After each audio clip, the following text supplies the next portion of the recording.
투자자 여러분 안녕하십니까? 7월 10일 목요일 오후입니다. 코스피 시황 간단히 보도록 하겠습니다. 코스피 종합 일목균형표 일봉 차트입니다. 빗금친 구름대 양원으로 돼서 올라가고 있습니다. 빨간색 기준선, 검정색 전환선 정배열된 상태로 상승하고 있습니다. 상승장입니다. 강력한 상승장인데 주가 캔들 보면 조정을 마쳤어요. 전환선을 깼는데 조정을 마치고 상승으로 전환을 했습니다. 어제부터 기미가 보였는데 전환선도 위로 향하고 있네요. 최고점 돌파해서 뭐 이런 걸 상승이라고 안 하면 뭘 상승이라고 말할 수가 있나요? 뭐 물론 휩소도 있겠지만 한번 보시죠. 뭐 이게 진정한 상승인지 계속 보겠습니다. 하늘색 후행 스팬 보면 쌍봉 만들었는데 쌍봉 돌파하면서 상승세를 만들어냈습니다. RSI는 과매수권에 내려와 있었는데 60 근처에서 반등해서 이게 50m로만 안 내려가면 괜찮습니다. 반등해서 과매수권으로 진입하기 일보 직전이고 상승 목표치에 대해서는 어제 잠깐 말씀드렸는데 이거 뭐 1파, 2파, 3파, 4파 뭐 이렇게 되니까 5파는 3파가 원래 제일 길게 나오니까 뭐 1파동 정도 해서 한 4, 500포인트 정도 상승한다고 하면 3,500, 뭐 이 정도, 3,400 이건 이상하잖아요. 3,500 정도 갔다가 그때는 뭐 조정이 또 나올 수는 있겠죠. 어쨌든 코스피 열심히 해야 됩니다. 지금 돈 못 벌면 앞으로 기회가 잘 없습니다.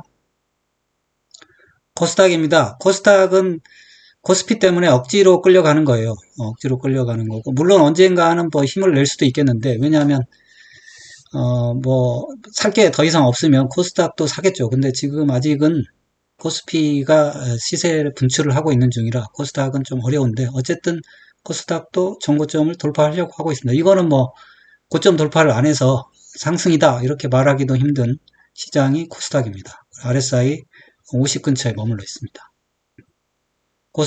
코스닥보다는 코스피를 해야 됩니다. 나스닥입니다. 나스닥은 전고점 돌파하면서 상승세 이어가고 있죠. 나스닥은 사실상 아직 조정다운 조정이 한 번도 안 나오고 있어요. 나스닥은 기준선을 깨야 조정이라고 말할 수 있습니다. 그래야 하락할 건가 이런 생각을 할 수 있어요. 미국 시장은 상당히 강해서 전환선 정도는 뭐 우습습니다. RSI 과매수권에서 진행하고 있습니다. 시장은 큰 문제가 없고 그러면 국고채 10년물 볼게요. 국고채 10년물 가격은 금리를 한번 내렸죠. 내리고 나서 내렸으니까 재료 도출돼서 뭐 이건 채권 가격 하락한 거고 그 다음에 결국 금리는 내릴 텐데 어쨌든 내릴까요? 어쨌든 지금은 바닥을 잡고 있습니다. 금리가 이 채권이 쉽사리 상승을 못하고 있어요. 늘 말씀드리지만 이게 지금 유동성 장세인데 유동성 장세라는 게 원래는 채권 시장에서 주식시장으로 돈이 흘러 들어오는 겁니다. 그러다 보니까 채권 가격이 상승하기가 좀 어렵지 않나 뭐 그렇게 저는 그렇게 생각합니다. 제 마음대로입니다. 원달러 환율입니다. 원달러 환율이 사실상 좀 올라가질 않네요. 코스피가 상당히 세게 반등했음에도 불구하고 원달러 환율이 꿈쩍을 안 하는 거 보니까 약간 의구심은 듭니다. RSI 50 근처에서 머물러 있는데 이게 확 내려와야 되는데 아직 안 내려오는 게 이게 어제부터 깨름직하더라고요. 원달러 환율 깨름직합니다.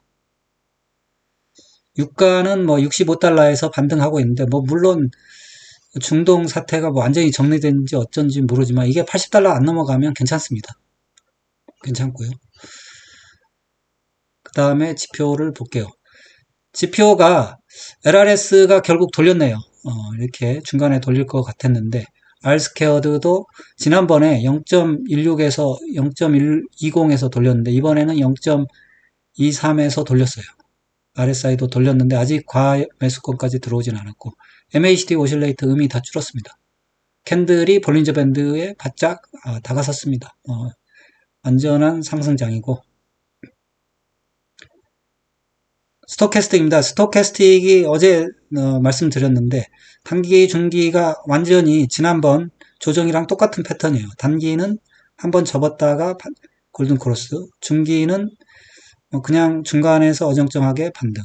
비슷해요. 똑같이 반등하면서 둘 다 과열권으로 들어왔고 장기도 과열권으로 오늘 과열권으로 들어올 것 같다 했는데 과열권으로 들어왔습니다. 그래서 이게 상승의 길이가 이제 얼마가 되느냐 이게 문제겠죠.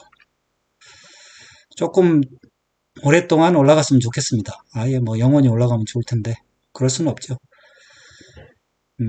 수급을 살펴볼게요. 외국인이 뭐 수급이 그렇게 좋은 건 아니에요. 외국인이 수급은 좋은 건 아닌데 여기서 조금 팔았거든요. 사파 조정에서 좀 팔았는데 지금은 좀 사고 있어요. 좀 사고 있고 기관도 좀 팔았는데 사실 지금은 개인, 기관, 외국인 다 상승장이라고 인식하고 있기 때문에 팔로움이 별로 없을 거예요. 그러다 보니까 조금만 사서 올리는 거 아닌가 뭐 그런 생각을 좀 해봅니다. 캔들 차트 월봉 보겠습니다. 월봉 보니까 또다시 월봉이 커지고 있습니다. 제 예상은 팬데믹처럼 이렇게 월봉 큰 게 하나 나왔고 이만한 월봉이 또 하나 생기는 거 아닌가. 그러면 3,500이죠. 캔들 차트 주봉입니다. 입방정을 떨면 안 되는데요. 캔들 차트 주봉입니다. 주봉 보니까 고점을 완전히 돌파해요. 내일 뭐 어떻게 될지 모르는데 오늘 사실 근데 또 만기일이었어요. 그래서 물론 선물 옵션 만기일은 아니고 옵션 만기일인데 이게 별로 큰 영향은 없을 거예요. 옵션은 크게 중요하지 않거든요. 결국은 선물인데 캔들 차트 월봉입니다. 월봉 보니까 5일선이 완전히 우상향하고 있습니다. 캔들 집어놨는데 뭐 약간 5일선 만나서 가야 되니까 뭐 쉴 수는 있을 것 같아요. 거래량도 잘 붙어 있고. 그러면 종목들 한번 볼게요. 삼성전자가 버텼습니다. 결국 기준선에서 버텼어요. 버텼고 다행이고. 근데 뭐 삼성전자는 버텼고 SK 하이닉스는 고점을 돌파하러 또 가고 있습니다. SK 하이닉스 보니까 엔비디아가 계속 신고가더라고요. SK 하이닉스 힘을 받을 수밖에 없고 상대적으로 뭐 삼성전자는 어쩔 수 없죠. 현대차 기아는 그냥 자리만 지키고 있고 KB금융 많이 올라서 쉬었고 신한지주도 쉬었습니다. 삼성화재, 삼성생명, 보험주들도 잠깐 쉬었고 증권주들은 조금 더 다시 상승세로 도약하려고 하고 있네요. 삼성물산이 크게 오르고 있습니다. 이 삼성전자 안 오를 수가 없을 것 같아요. 삼성물산이 이렇게 오르는데 결국은 오를 것 같아요. 한국전력 멈춰 있고 조선주들 HD한국조선행은 쉬었네요. 삼성중공업 생각보다 고점 돌파를 못하는데 어쨌든 아직은 죽지는 않았는데 어떻게 될지 모릅니다. 이거 많이 오른 종목들은 크래프톤은 행복, 삼성바이오로직스도 조금 움직이는 척 하는데 어쨌든 아직은 박스권 벗어나지 못하고 셀트리온이 살아있네요. 셀트리온 살아있고 카카오 네이버 아직 움직이지 못하고 있습니다. 움직이려고 하고 있는데 삼성 SDI, LG에너지솔루션 2차전지는 좀 사실상 힘들긴 한데 뭐 살아는 있어요. 근데 뭐 올라가기는 어렵습니다. 이게 하락해버렸기 때문에 물량이 많아요. 곳곳에 현대건설, GS건설 그냥 횡보하고 있고 LIG 넥슨 방산주도 조금 올라가고 있는데 뭐 이렇게 예전처럼 탄력적인 움직임은 아니네요. KT는 살아있고 SK텔레콤은 아무튼 SK텔레콤 이번 사태로 약간 횡보만 거듭하고 있습니다. 고퍼스가 결국은 아래로 뚫었네요. 아래로 뚫었고 위로 뚫지 못하고 아래로 뚫었고 RSI 재차 떨어지고 있고 레버리지는 위로 뚫었습니다. 위로 뚫었고 그렇습니다. 그러면 한번 봐야죠. 그러면 코스피 종합부터 누가 샀나 한번 살펴보도록 하겠습니다. 기관은 6월 13일부터 별로 사질 않고 있네요. 1조 정도 매도하고 있고 금융투자만 좀 사고 있는데 이거는 뭐 프로그램 매매일 거예요. 외국인도 사실상 팔고 있습니다. 개인이 1조 5천억 정도 사고 있는데 예전에 비하면 많이 사진 않았죠. 결국 오늘 외국인이 좀 땡긴 것 같아요. 제가 늘 말씀드렸지만 올라갈 때는 개인의 힘으로 올라가기 힘듭니다. 외국인이 초반에 땡겨줘야 돼요.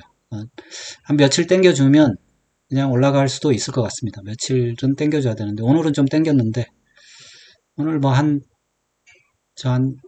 1, 2니까 한 5천억 정도 땡겨준 것 같네요.